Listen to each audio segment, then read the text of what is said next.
আচ্ছা, এমন একটা ব্যবসার কথা ভাবা যাক যেখানে ১০ বছরের সাফল্য মাত্র ১ থেকে ২ বছরেই অর্জন করা সম্ভব। অবিশ্বাস্য মনে হচ্ছে, তাই না? কিন্তু এটা সম্ভব। কারণটা হলো আন্তর্জাতিক বাজার, যেখানে আয় হয় ডলারে, সুযোগ থাকে বিশাল, আর ব্যবসার বৃদ্ধিও হয় অনেক দ্রুত। আজকের এই আলোচনায় আমরা দেখব ঠিক কিভাবে খুব কম পুঁজি নিয়েও এই সম্ভাবনার জগতে প্রবেশ করা যায়। প্রশ্ন হলো, এর উত্তরটা কি?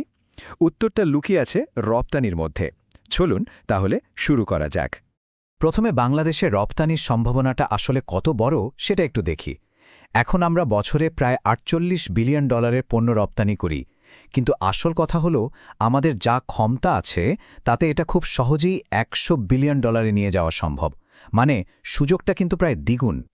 তো চলুন এই পুরো বিষয়টা আমরা এই ৬টি ধাপে একদম সহজ করে জেনে নিই। শুরুতেই দেখে নেওয়া যাক রপ্তানির ক্ষেত্রে আমাদের দেশের বর্তমান অবস্থাটা কেমন, আর সরকার থেকেই বা কি সুবিধা পাওয়া যেতে পারে।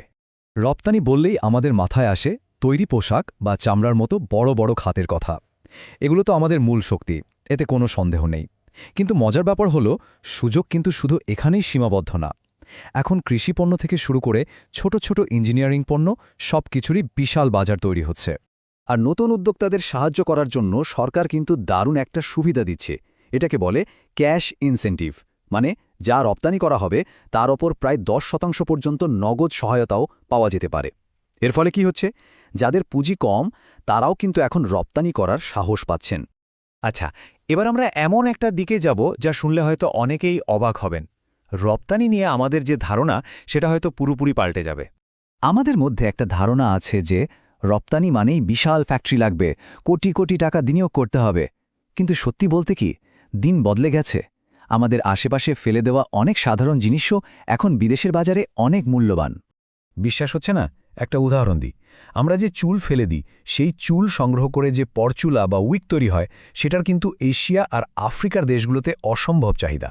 শুধু চুলই না, ধরুন সুপারির খোল আমরা তো ফেলেই দিই, কিন্তু পরিবেশবান্ধব পণ্যের চাহিদা এখন এত বেশি যে এই সুপারির খোল দিয়ে তৈরি প্লেট বাটি ইউরোপ আমেরিকায় দারুণ দামে বিক্রি হচ্ছে। এমনকি আমাদের খুব পরিচিত সজনে পাতা, এর গুঁড়ো বা পাউডার এখন সুপারফুড হিসেবে সারা বিশ্বে বিক্রি হচ্ছে। আর এটা তো আমাদের দেশেই কত সহজে পাওয়া যায়। তাহলে এই সাধারণ জিনিসগুলো নিয়ে কাজ করার সুবিধাটা কোথায়? প্রথমত, এগুলো জোগাড় করতে খুব বেশি টাকা লাগে না। দ্বিতীয়ত, এগুলো আমাদের গ্রামগঞ্জেই পাওয়া যায়। আর সবচেয়ে বড় কথা হলো, এগুলোর ওপরেও কিন্তু সরকারি ক্যাশ ইনসেন্টিভ পাওয়া যায়। তো থিওরি তো অনেক হলো, এবার চলুন একদম আসল কথায় আসি। একজন নতুন উদ্যোক্তা হিসেবে বাস্তবে কিভাবে এই যাত্রাটা শুরু করা যায় তার একটা সহজ রোডম্যাপ দেখে নিই। রপ্তানি শুরু করার জন্য মূলত এই ৫টি ধাপ ফলো করলেই চলে। ১. কোন পণ্যটা নিয়ে কাজ করা হবে আর কোন দেশে পাঠানো হবে সেটা ঠিক করা। ২. শুরুর জন্য কিছু টাকার ব্যবস্থা করা। আর এটা কিন্তু খুব বেশি না, ২০-৩০ হাজার টাকা দিয়েও ছোট করে শুরু করা যায়। ৩. বায়ার বা ক্রেতা খুঁজে বের করা। ৪. টাকা পয়সা পাওয়ার নিশ্চয়তা তৈরি করা। আর ৫ নম্বরটা হলো কাগজপত্র ঠিকঠাক করা। এই ধাপগুলোর মধ্যে ৪ নম্বরটা মানে পেমেন্টের ব্যাপারটা কিন্তু সবচেয়ে জরুরি। নতুন কোনো বায়ারের সাথে কাজ করার সময় সবসময় সেফ খেলতে হবে, যেমন এলসির মাধ্যমে কাজ করা অথবা অন্তত ৩০ বা ৪০% টাকা অগ্রিম নিয়ে নেওয়া। একটা কথা মাথায় রাখতে হবে, অচেনা বায়ারের সাথে কখনোই ওপেন অ্যাকাউন্ট বা বাকিতে ব্যবসা করা যাবে না। আর ৫ নম্বর ধাপ অর্থাৎ ডকুমেন্টেশন।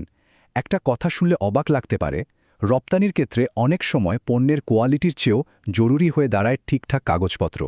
কারণ সামান্য একটা ভুলের জন্য পুরো শিপমেন্ট পোর্টে আটকে যেতে পারে, এমনকি সরকারি ইনসেন্টিভও বাতিল হয়ে যেতে পারে। আচ্ছা, রপ্তানি মানে কি শুধু পণ্য পাঠানো? একদমই না। পণ্যের বাইরেও কিন্তু আয় করার অনেক সুযোগ আছে। যেমন ধরুন, সোর্সিং এজেন্ট হওয়া, মানে বিদেশি বায়ারকে বাংলাদেশ থেকে পণ্য খুঁজে দিতে সাহায্য করা, অথবা তাদের হয়ে পণ্যের কোয়ালিটি চেক করে দেওয়া। প্যাকেজিং বা ডকুমেন্টেশন তৈরি করেও কিন্তু সার্ভিস দেওয়া যায়। আর ডিজিটাল মার্কেটিং, ওয়েব ডেভেলপমেন্ট বা ফ্রিল্যান্সিং করে বিদেশি ক্লায়েন্টের কাছ থেকে ডলারে আয় করার সুযোগ তো আছেই। এত সব সম্ভাবনার কথা তো শোনা গেল, কিন্তু মনে রাখতে হবে এখানে কিছু ঝুঁকিও আছে। চলুন এবার এমন কিছু সাধারণ ভুল নিয়ে কথা বলি যেগুলো নতুনরা প্রায় করে ফেলে। একটা কঠিন সত্যি হল, আন্তর্জাতিক বাজারে যেমন ভালো বায়ার আছে, তেমনি অনেক প্রতারকও কিন্তু ওত পেতে বসে থাকে। তারা শুধু নতুন আর অনভিজ্ঞদের সুযোগ খোঁজে। তাই কয়েকটা ভুল কখনোই করা যাবে না। যেমন বায়ারকে ঠিকমতো না জেনেই মাল পাঠিয়ে দেওয়া, শুধু সোশ্যাল মিডিয়ায় কথা বলেই ডিল ফাইনাল করে ফেলা অথবা কোনো অ্যাডভান্স পেমেন্ট ছাড়াই পণ্য রপ্তানি করে দেওয়া এই ভুলগুলো কিন্তু বড় ধরনের লোকসানের কারণ হতে পারে।